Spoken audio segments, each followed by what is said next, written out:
Hello everyone and welcome to a new video of your Polyglot Academy. In this new series where we're going to attempt learning German as fast as possible. Today it's lesson 23 and we're going to talk about the dative case, so let's go. Now the dative case is most probably the most important German case if we're talking about grammar, so it is very fundamental that you understand how to use it and when we use it. Now first we're going to start with the definition. The dative case is used to indicate the indirect object of a sentence. So now let's recap for a second. We said that if we're going to talk about the subject, then we're going to use the nominative case. For a direct object, we're going to use the accusative case. And for the indirect object, we're finding out that we have to use the dative case. And often the dative case is showing to whom or for whom an action is done. And this is fundamental in order to know when to use it. Here you can see right there an example. Ich wasche mir das Gesicht.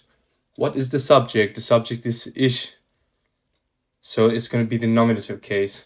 The verb is wasche. What am I washing? I'm clearly washing my face. So it means that das Gesicht is going to be the direct object. Now, whom am I washing my face? I'm washing it to myself indirectly. So you can see that we're going to use a dative pronoun in order to express that. And it's going to be in this case mir, also because we got a reflexive verb. So if you got any questions about reflexive verbs, just watch the video about it. I think it's lesson 21 or 22. Now here in the second sentence, you can see a more practical example of the dative case and of how it is used.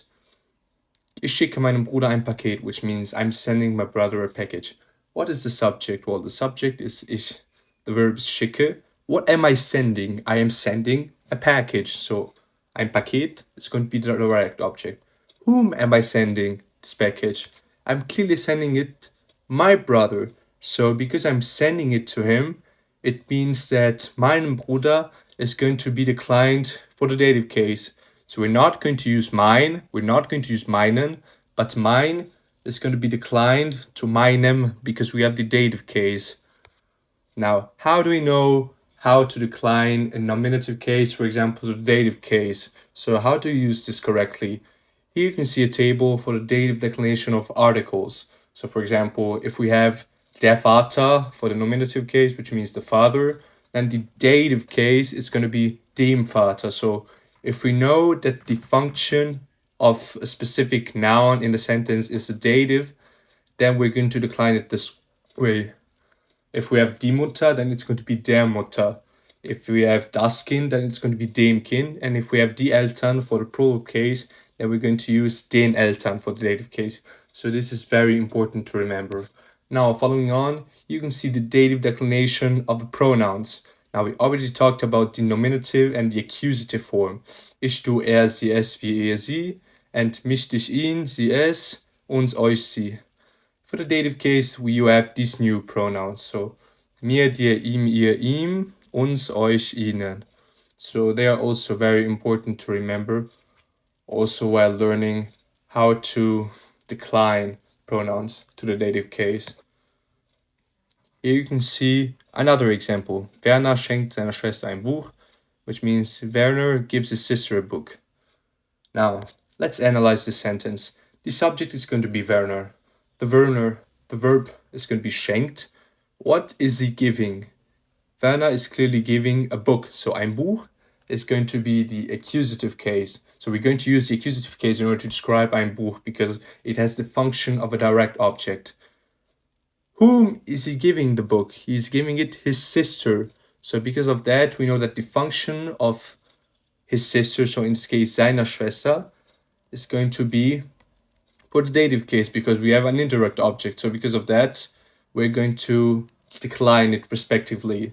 Die Schwester, we know that it's a feminine singular noun, and because of the declination table, seine Schwester is going to become seiner because we have dative. So this is very important to remember.